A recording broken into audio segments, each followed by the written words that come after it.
할렐루야! 오늘도 성령이 충만한 하루입니다. 복된 휴식과 또 이 휴식 가운데 다시 한번 하나님의 깊이 묵상하고 하나님께서 누리게 하시는 모든 것들을 향해 찬양과 경배를 올려드리는 이 아침 되기 원합니다. 오늘도 주님 안에서 말씀 붙들고 나아갑시다. 5월 20일 월요일 아침 예배 성삼위 하나님께 올려드립니다. 오늘 하나님의 말씀은 잠언 10장 1절부터 17절까지입니다. 잠언 10장 1절부터 17절까지입니다. 솔로몬의 잠언이라 지혜로운 아들은 아비를 기쁘게 하거니와 미련한 아들은 어미의 근심이니라. 불의의 재물은 무익하여도 공의는 죽음에서 건지느니라. 여호와께서 의인의 영혼은 줄이지 않게 하시나 악인의 소욕은 물리치시느니라. 손을 게으르게 놀리는 자는 가난하게 되고 손이 부지런한 자는 부하게 되느니라. 여름에 거두는 자는 지혜로운 아들이나 수수 때 자는 자는 부끄러움을 끼치는 아들이니라. 의인의 머리에는 복이 임하나 악인의 입은 독을 머금 얻느니라. 의인을 기념할 때에는 칭찬하거니와 악인의 이름은 썩게 되느니라. 마음이 지혜로운 자는 계명을 받거니와 입이 미련한 자는 멸망하리라. 바른 길로 행하는 자는 걸음이 평안하려니와 굽은 길로 행하는 자는 드러나리라. 눈짓하는 자는 근심을 끼치고 입이 미련한 자는 멸망하느니라. 의인의 입은 생명의 샘이라도 악인의 입은 독을 머금 없느니라. 미움은 다툼을 일으켜도 사랑은 모든 허물을 가리니라. 면천한 자의 입술에는 지혜가 있어도 지혜 없는 자의 등을 위하여는 채찍이 있느니라. 지혜로운 자는 지식을 간직하거니와 미련한 자의 입은 멸망에 가까우리라. 부자의 재물은 그의 견고한 성이요 가난한 자의 궁핍은 그의 멸망이니라. 의인의 수고는 생명에 이르고 악인의 소득은 재해에 이르니라. 훈계를 지키는 자는 생명길로 행하여도 징계를 버리는 자는 그릇 가느니라. 아멘. 하나님의 말씀입니다. 오늘 서로 반대되는 두 인생에 대해서 솔로몬이 말해주고 있습니다.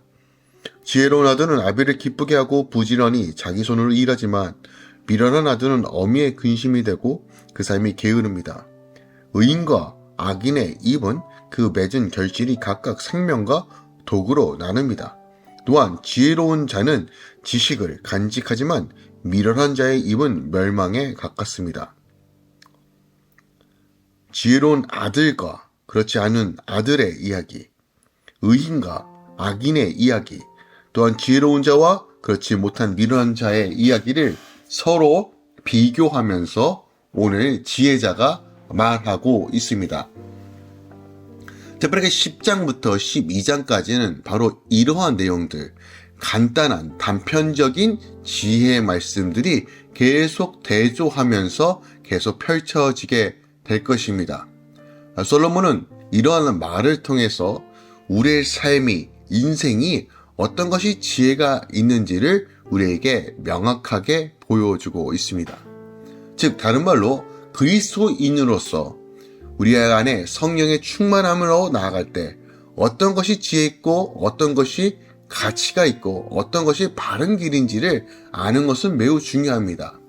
오늘 본문 말씀을 통해서 오늘 아침에 함께 묵상할 말씀을 살펴보겠습니다. 저는 12절 말씀을 함께 묵상하기 원합니다. 12절에 미움은 다툼을 일으켜도 사랑은 모든 허물을 가린다 라는 거예요. 오늘 본문 말씀은 우리가 익히 너무나 잘 알고 있는 말씀이에요. 심지어 일반 사람들도 잘 알고 있는 말씀 중에 하나입니다. 솔로몬은 미움과 사랑을 서로 대조시키면서 그것이 각각 어떤 결과를 가져오는지 분명하게 말합니다. 자, 미움은 다툼을 가져옵니다. 하지만 사랑은 모든 허물조차 가려준다고 말해요. 여기서 허물이란 말은요, 이탈하여 반발하다 라는 뜻을 가지고 있는 단어에 파생된 날입니다. 특별히 개인적이건 지적적 피해를 유발시키는 범죄를 가리키는 것이 이 허물이란 단어예요.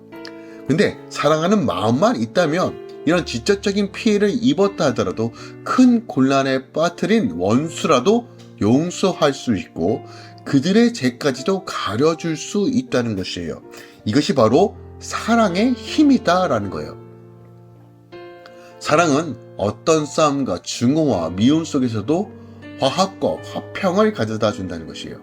그러나 미움은 어떤 평안과 화평 속에서도 싸움과 갈등을 초래하며 끊임없이 보복과 또한 살육을 만들어낸다는 것입니다.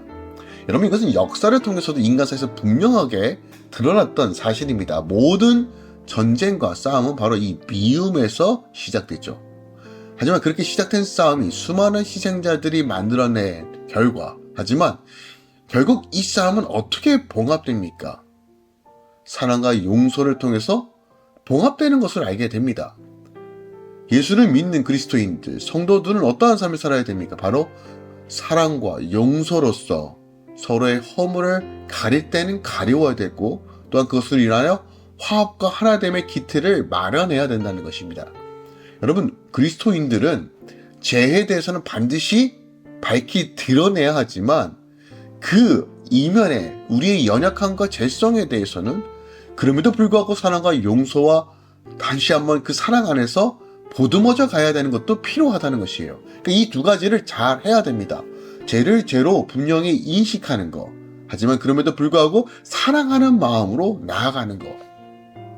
바로 성도란 이름을 가진 이 이름의 위치가 그렇다는 것이에요. 증오와 미움을 쏟아내는 자들에게 그들을 향하여 증오의 말과 악한 말로 대응하는 것이 아니라, 여러분, 이런 식으로 대응하면 결국 분열과 갈라짐밖에 나오지 않아요. 그럼에도 불구하고 그들의 잘못이 있다 하라도, 범죄한 실수와 허물이 있더라도 그것을 들먹이고 동일한 방식으로 공격하는 것이 아니라 우리가 취할 것은 진정한 사랑이 무엇이냐는 것이에요. 사랑은 모든 허물을 가린다. 결론적으로 이 사랑의 근거는 주님께서 우리에게 보여주신 그 사랑에 근거합니다. 자신의 몸을 치셔서 화합과 화평을 만드시며 하나 되게 하시는 그 힘, 그러면 사랑이 모든 것을 이긴다라는 이 명확한 전제가, 그 진리가 우리 안에 새겨져야 합니다. 이 사랑은 모든 것을 품고 용납하지만 반드시 죄는 드러내고 공의와 정의가 함께 이루어지는 사랑을 말합니다. 여기서 허물을 덮는다는 것, 어떻게 보면 우리 삶 가운데 모든 원망과 미움의 근원일 수 있습니다. 하지만 사랑이 이 모든 것을 덮을 때 그 사람이 그 사랑으로 인하여 다시 회복되는 것입니다. 이것이 십자가의 사랑입니다. 우리 주님께서 모진 핍박과 조롱과 침뱉음을 당하였지만 그럼에도 불구하고 그들을 용서하며 다시 한번 품고 십자가를 지셨던 그 사랑이 지금 우리 안에 있다라고 말합니다. 로마서 12장 10절입니다. 현재를 사랑하며 서로 우애하고 존경하기를 서로 먼저 하라 라고 명확하게 말합니다. 그리스도인은 사랑할 줄 알아야 됩니다. 사랑을 나눠줄 줄 알아야 되고, 또한 사랑받는 법도 알아야 됩니다. 그 사랑은 내 감정의 기준이 아닙니다. 그냥 단순하게 동정과 긍휼만 행하는 것이 아닙니다. 예수 그리스도의 사랑에 근거한 사랑으로 나가야 됩니다. 노하기를 더디하시고 인자가 풍성하신 하나님, 그 사랑으로 오늘도 하루를 살아내십시오. 여러분, 모든 일에는 원인이 있고 그에 따른 결과가 있기 마련입니다. 미움과 다툼과 분열을 가져오는 사랑이 화합과 용서를 가져오듯이 우리는 우매자의 인생, 패망을 향해 나가는 삶이 아니라 살리는 인생을 살아야 됩니다. 참 지혜를 가지고 의로운 삶을 살아가는 것이 바로 사랑하는 삶이다 라고 우리에게 말해주고 있는 것입니다. 인생의 성공의 여부는 얼마나 많은 것을 가지고 어느 것 많은 것을 누리고 있는 것이 아닙니다. 얼마나 그리스도의 사랑을 실천했는가가 하나님 보시기에 성공한 자임을 우리가 기억합시다. 오늘도 후이지시 꾸짖지 않으시는 주님을 의지하고 그 사랑으로 충만하게, 그 기대로 충만하여 다시 한번 그리스도의 사랑을 흘려보내는 오늘 하루 되시길 예수 그리스도 이름으로 축원드립니다. 기도하겠습니다. 사랑하는 주님, 감사드립니다. 오늘 서로 반대되는 인생, 잠언서 10장 말씀을 살펴봅니다. 우리가 무엇이 진리인지 무엇이 비진리인지 분별할 수 있도록 인도해 주시며, 우매하고 지혜 없는 자처럼 사는 것이 아니라 하나님의 지혜로 이 땅 가운데 하나님 나라를 선포하고 하나님의 그 사랑을 흘려보내는 자가 되게 하소서. 사랑은 모든 허물을 덮는다고 말합니다. 덮을 때 그 사랑으로 다시 그 사람이 일어나는 것입니다. 주님, 예수 그리스도의 진정한 사랑을 행할 수 있는 믿음을 주시고 공의와 정의와 거룩한 질서 가운데 이 사랑을 온전히 행하게 하소서. 이제는 우리 주 예수 그리스도의 은혜와 우리 하나님 아버지의 놀랍고 지극하신 사랑과 성령 하나님 내리고 충만 역사하심이 이제부터 영원까지 함께 계시길 간절히 축원하옵나이다. 아멘.